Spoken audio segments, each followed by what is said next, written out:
到了今天，其实我们都明白，像卡片机这种形态的设备，即便有很强的便携性，但是还是不可避免的在被市场一点点淘汰。直到2025年，佳能推出了这么一台相机 PowerShot V1，这应该算是他们的一个回马枪，也重新思考了一下这种状态的相机应该配备什么功能，才能让大家回心转意。毕竟现在大多数人拍摄 Vlog 可能就是选择一台 Pocket 或者手机直接就拍了，但是限制也很明显，就是没有个大范围变焦的选择，很多时候构图很难称心如意。那这类设备的短板正好就可以被这台相机所填补。那佳能又想了，目前索尼 ZV-E Mark II 这种形态的相机市场上也有，怎么样让它显得更出众？所以他们给它加上了一块1.4英寸的传感器，16到50毫米的焦段，4K 60帧，能拍摄 log， 并且还有风扇，它能主动散热，不会过热。所以你乍一看它和普通的卡片机已经不是一个类型的东西了，它更像是一个自带镜头的迷你版本的微单。价格也卡得很准，在5999元左右。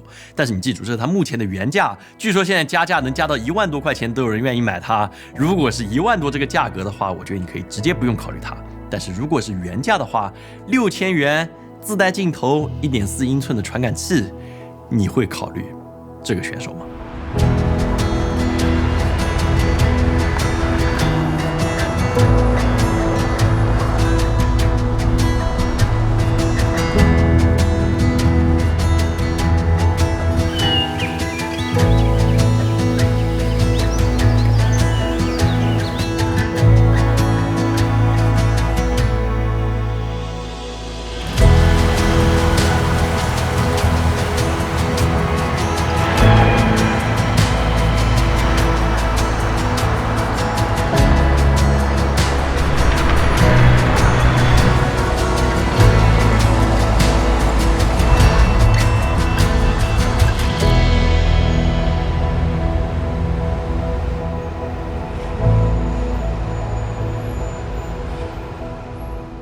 还是这句话 ，PowerShot V1 这台相机的定位完全取决于你把它拿来和谁比较。如果你拿它和常见的卡片机，像是 G7X3 或者 ZV-E 系列来比的话，那这个东西你把它叫做巨卡或者专卡，我觉得是没有任何问题的，因为它大很多。那对比的话，你可以看一下，它的重量也不在一个量级，装上电池之后会在420克左右。那什么概念 ？iPhone 16 Pro Max 是227克 ，ZV-E Mark II 是290克，全画幅的 ZV-E1 裸机是480克。所以你会发现，佳能把它定位在了一个奇特的位置，就是和一台不装镜头、不装电池的微单差不多的重量，大概在这个范围。那我个人对于它这个体积和重量其实是没有抱怨的。它虽然变厚了，但是手柄往外突出了很多，握持手感也会变得更扎实一些。你甚至可以把大拇指像这样伸进佳能为你特殊设计的一个凹槽，用左手去握住它自拍，这个手感是很不错的。而且佳能还很贴心给你配了一条手绳，如果真的累了的话，挂在手上就可以了。只不过就像我们说的，它不是一台卡片机，如果你要把它塞进口袋，可不可以塞？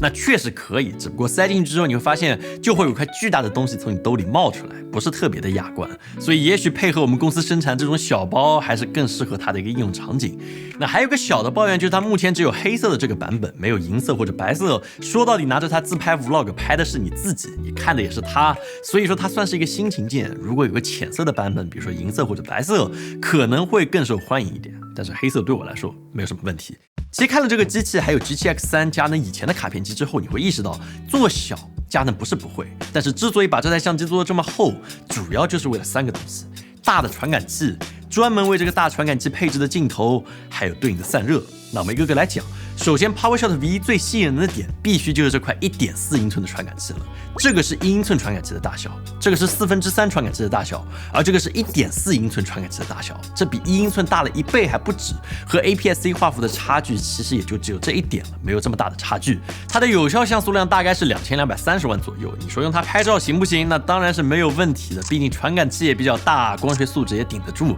所以你会发现它拍出来的照片和手机相比的话，那的确还是有挺明显的一个差距的。像这些都是用它来拍摄的。那佳能也挺鼓励你用它来拍照的，它有这个专门的切换拍照还有视频的拨杆，只要拨动一下就可以切换到对应的模式。所以日常你用它来拍拍照、发发朋友圈什么的，这台相机应该是没有任何问题的。但是它的重点当然还是视频。如果你用它来拍视频的话，这块传感器的优势会更加明显一些。首先最直接感受就是在夜景上的表现，你会发现它和 ZV-E Mark II 这类1英寸传感器的设备相比，已经算是一个天与地的区别了。两者的造噪点差距非常大。你可以轻松的把 ISO 拉到3200去拍，甚至更高，你仍然可以获得一个可以接受的画面。那在白天拍摄的话，它都会客观上更加清晰和锐利一点，观感上也会更加自然。其次就是它的背景虚化和拍照一样，因为传感器比英寸大了1倍，你可以看到它能获得一个更加虚一点的背景。那事实上有一个不能说是暴论，但是有点奇怪的点，就是我还挺喜欢它带来的背景虚化的，而且相比于全画幅的虚化，你看是直接把背景虚成一片，它反而会有一点实，因为传感器没有这么大，所以刚好在一个你能看清一点，但也没有过度清楚的状态，会更适合 vlog 这种生活化的调调，所以还是挺讨喜的一个传感器大小。那不过这个机身体积之下，传感器变大，它不是没有缺点的，最大的问题就是与之适配的镜头光圈没办法做得很大，而且更难做到一个恒定值，在变焦的时候它的亮度是会发生变化的。那比如说 PowerShot V1 的最大光圈是 f2.8 到 f4.5， 你会发现如果你要拍这种持续变焦的画面，它就会开始变得越来越暗。那虽说你可以选择让它用自动曝光来抵消这个变暗的效果，但是你的快门还有 ISO 都会产生对应的波动。在白天还好，但是夜景情况之下，你还是可以明显的感受到它的长焦画质还有它的广角画质是有个明显的区别的。但是无论怎么说，更大的传感器配合上这个光学镜头，还是能让你拍出一些过去卡片机很难做到的视频画面。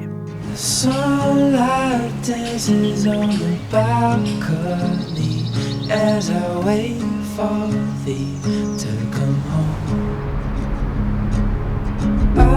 was lost till I fell in your eyes, had me wondering why I feel like home.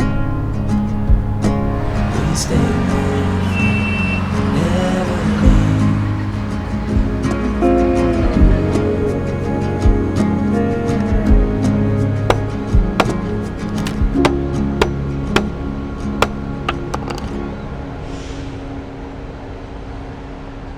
录制规格方面，佳能还算是很良心的给它提供了比较多的选择。它目前能够拍摄 4K 24帧、4K 30帧、裁切的 4K 60帧，还有 1080p 120帧。4K 60帧这个选项在过去这种小型机型里面都是没有的，但是佳能这个 PowerShot V1 会付出的代价就是它有 1.4 倍左右的裁切，你才可以开启这个功能。那还有就是电子防抖在 4K 60帧也是没法开启的，所以日常的拍摄我还是会更加推荐你用 4K 30帧的帧率去拍它，因为它不但没有裁切，而且还是从 5.7K 超采样下来的 4K 30帧，这就意味它会比常规的 4K 视频显得更锐一点。不过也正是因为它是全像素的采样，所以它会付出一个对应的代价，就是它读出速度会稍微慢一点。如果你用长焦端去拍摄的话，你会发现，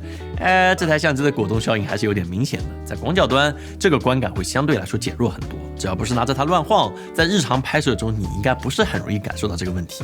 Log 是我觉得这次佳能做的比较大的一个改变，同时也是这台机器比较亮眼的一个地方。那没有记错的话，它应该是佳能第一次在一个这样形态的相机里面加进这个 Log。那 Log 能做什么？我想各位你也知道了，请你打在弹幕上，我就不过多赘述了。但是它不是一个8比特的 Log， 就是不容易出现以前过去那种色彩断层，它是一个10比特的 C-Log3 的曲线，佳能还是挺良心的。那这里我想顺道提一下，就是佳能的 C-Log3 的曲线，它承载的动态范围的能力，其实没有佳能的 C-Log2 那个曲线厉害，和索尼是反过来的，索尼是 S-Log2 不如 S-Log3， 佳能是 C-Log3 不如 C-Log2。但是无论如何，你拿这个相机的 Log 模式拿来和它直出的画面对比，它的动态范围提升还是有肉眼可见的变化的。当然它的动态范围我们测了一下，它肯定不算是出众的那种，但是对于它卡片机来说，我已经挺满意了。而且佳能甚至在菜单深处给它加上这个叫 Cinema Gamma 的这么一个色域，简单来说就是一个更专业的流程，能把你的画面调得更具有电影感一些，相对来说承载力也会更强一些。但是讲真的，这块传感器你说它真的能够承载这个 C-Log3 还有这个 Cinema Gamma 的话那我觉得它还是没有这么够的。比如说光不够的话，你拍 C-Log3 ISO 上升到3200，它的噪点就已经非常明显了，再往高的地方走，它的彩噪就基本上会导致画面不是特别可用。所以如果你在夜晚或者暗光环境下拍摄的话，我会非常推荐你用直出来拍它。但是话又说回来了，如果你拿这个相机来拍 vlog， 到底有多少人会用它来拍 log 呢？对吧？我个人觉得佳能最大的优势就是直出。人物肤色，你对比一下，你会更喜欢看哪一个？像索尼是这个 ，iPhone 是这个 ，Pocket 3是这个 ，PowerShot V1 是这个，而且它内置了14种色彩滤镜来供你选择，有几个我觉得还是挺不错的。所以如果你真的不想调色的话，你直接用它内置的色彩滤镜来拍摄，也算是一个选择吧。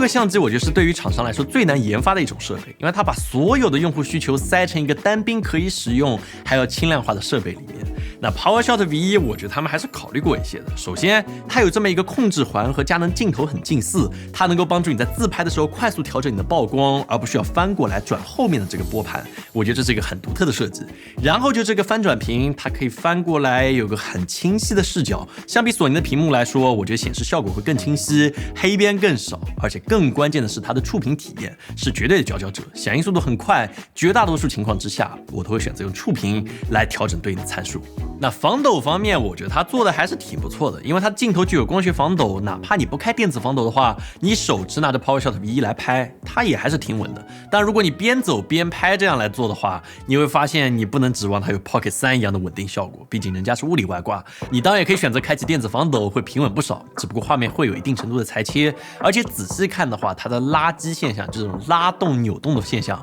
还是比较明显的。所以如果你真的追求一个非常平稳的画面的话，我还是建议你把电子防抖关了，再上一个稳定器，效果会更好一点，但同时也会摧毁这个相机本身的意义，就是小巧易用。所以拿得稳一点，站稳的来拍，是我目前用它最多的方式。自动对焦对于 Vlog 相机来说还是非常非常重要的一个功能，比如说佳能的 G7X3 别的都做得很好，但是因为自动对焦不够好，导致它出现了问题。那 V1 现在做了一个大的改进，算得上这类相机里面名列前茅的选手，它基本上没有太多的对手。它用的是佳能最新的第2代全像素双核对焦系统，那基本上可以做到指哪打哪儿。我可以给你看一下它大概能做到什么程度。在这种我自己都看不清我自己的环境里面，它不但能看得见我，你看这个焦点还能一直追踪我的面部，而且它目前也支持人、动物、AI 物体识别，准确性还是挺高的。所以日常拍摄之中，基本上只需要点一下屏幕，它的焦点就不会再跑偏了。除非你前后运动幅度特别大，那这时候你会发现它还是会抽一下、丢一下，但是它的对焦我目前还是会给个非常高的评价。那反而是续航用下来是我觉得 PowerShot V1 目前比较大的一个短板。它的电池，你说它差吧？它用的是这个 LP-E17 电池，好歹不是一块新的电池，其实买起来目前市面上还是挺便宜的。但是这个电池的续航能力我们测下来，一块持续录制大概只能录制1个小时，一天下来我们至少需要用到4到5块电才能满足我们一整天的 Vlog 拍摄，会有点没有达到我对这台相机的预期，毕竟大了这么多，但是续航还是和卡片机没有太大的区别。不过好的一点是它有一个主动散热的风扇，所以不会有过热的问题。室温环境之下，它录制 4K 30帧，大概在半个小时左右发出了一个高温警告，但是直到电池没电，也没有因为过热而中断录制。那音频录制，我觉得在 Vlog 拍摄里面的重要性，甚至会比画面要更高一些。虽说大多数人拍摄 Vlog 都不会上一个独立的麦克风，但是佳能还是很奇特的给了你一个它的数字热学接口。这意味着什么？你可以加2000块钱买佳能的这个高级机头麦克风，不需要接线，只要这样插上，然后就锁上就可以了。但这个价格真的太贵了。如果说你真的愿意这样氪金的话，那的确你可以用这个 PowerShot V1 获得一个非常离谱的音质，超级干净。那像现在你听到就是来自于佳能 R52， 它这个默认的这个机身麦克风录出来的声音，你可以听一下，大概是这个感觉。然后这边是这个 PowerShot V1 加上这个离谱麦克风录出来的声音，是不是差距还是非常大的？就是和裸机麦真的不一样。但是哪怕这个 PowerShot V1 我不装这个麦克风，我把它拿掉，现在切换到它的这个内置麦克风，你可以听一下，是不是音质也还是挺好的？尤其是拿来和这个 R52 的这个机身麦克风比一下，你会发现是不是它的这个麦克风还是有点东西的。所以你会发现它的音质其实还是挺好的，而且它有降噪的功能，效果你可以听一下。反正我觉得在户外你说的话还是相当清晰的。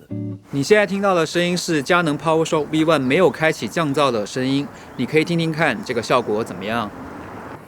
你现在听到的声音是佳能 PowerShot V1 已经开启了降噪之后的声音，你可以听听看这个声音怎么样。那在接口和配件方面，作为主打 Vlog 的相机来说，还是非常齐全的。你有麦克风孔、耳机孔、USB-C， 还有个 Micro HDMI， 能够帮助你接到一个屏幕之上。对于很多美妆型还有别的这种桌面型的博主来说，可以有个屏幕来监看，还是挺重要的。然后因为音频方面有可能受到风噪的影响，所以佳能在盒子里面还给你配上了这么一个奇怪的胸毛，只要装上去之后，它就可以帮你抵消一定的风噪。甚至还很有意思啊，佳能还意识到很多小老弟喜欢拍竖屏，对吧？那所以你会发现 PowerShot V1 也是可以这样来拍摄竖屏的视频的。这个手柄做的还是挺不错的。但是还是有2个很难不吐槽的地方。首先，它做了这么一个功能，但是佳能没有给它做一个竖屏的菜单，所以每次都得把头这样歪过来调整你的参数，会有点蠢。那第2个点就是它底部这个1/4螺口是紧紧挨着这个电池仓的，一旦装上三脚架，你要换个电池，还有换个 SD 卡。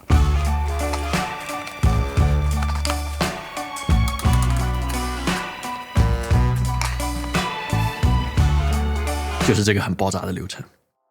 所以这台 PowerShot V1 到底是给什么样的人使用的？那我觉得是对便携式相机有变焦的需求，有更好的画质需求，对于大屏幕更好监看有需求的人，都是这台相机的潜在用户。简单来说，就是比 Pocket 3有更高一点画质需求，但是又不想用太大的设备的人来说，都是它的潜在用户。那讲真，我还是挺开心的，毕竟 Pocket 3，你要知道，过去我们2024年最佳 Vlog 相机是因为它产生了一个空缺，就是谁都没有获奖。但是也许今年2025年的最佳 Vlog 相机，这台 PowerShot V1 还是有很大的概率可以冲一冲奖的。希望佳能能够继续给它更新一下固件，加个竖屏，加个什么，让它变得更好用一点。我会更推荐它的。所以这就是我们这期佳能 PowerShot V1 上手的全部内容。欢迎你分享给你别的对这些 Vlog 相机感兴趣的朋友，也可以给我们点点小心心，关注我们，这有非常大的帮助。那么我们下次再见。